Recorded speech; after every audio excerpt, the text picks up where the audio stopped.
ерөөсөө Монголын нийгэм шудраг ус байна. Шудраг ус байна.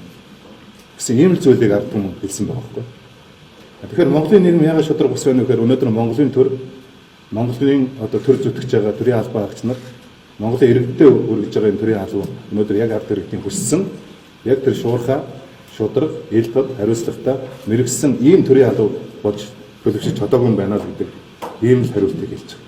Тэгэхээр бид нар зайлшгүй том шинжилэл хэрэгцээтэй байна, шаардлагатай байна. Ерөөсөө тухайн улс орн хөгжсөн улс орн уу, хөгжөөгүй улс орн уу гэдэг хэмждэг хамгийн гол шалгуурын нэг нь бол энэ сайн засаглалын шалгуур байж байгаа.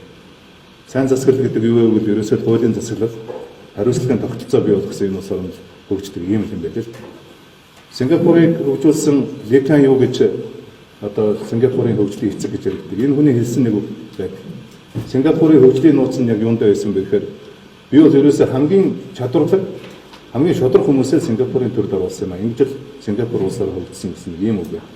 Тийм учраас Монгол улс үнэхээр хөгжихийг хүсэж байгаа. Үнэхээр хөгжиж дэвшээл гэж байгаа бол хамгийн шудраг, хамгийн чадварлаг, хамгийн мэрэгсэн ийм л хүмүүсээ Монголын төрд оруулж өгтгүүлж ээж Монголын төр хөгжих хэрэгтэй байна гэдэг ийм зорилтуудыг бид нар тавьж байгаа.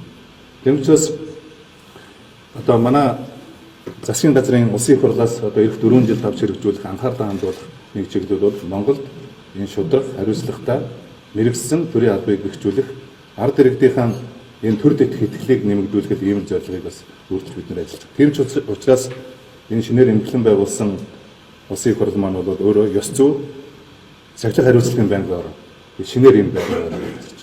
Ерөөсөө өнөөдөр Монголын төрөл байгаа хамгийн том дутагдал бол өнөөдөр энэ ёс зүй сахилах хариуцлагын асуудал байгаа. Ерөөсөө төр дэтгэх итгэл гэдэг бол ерөөсөө юм байж.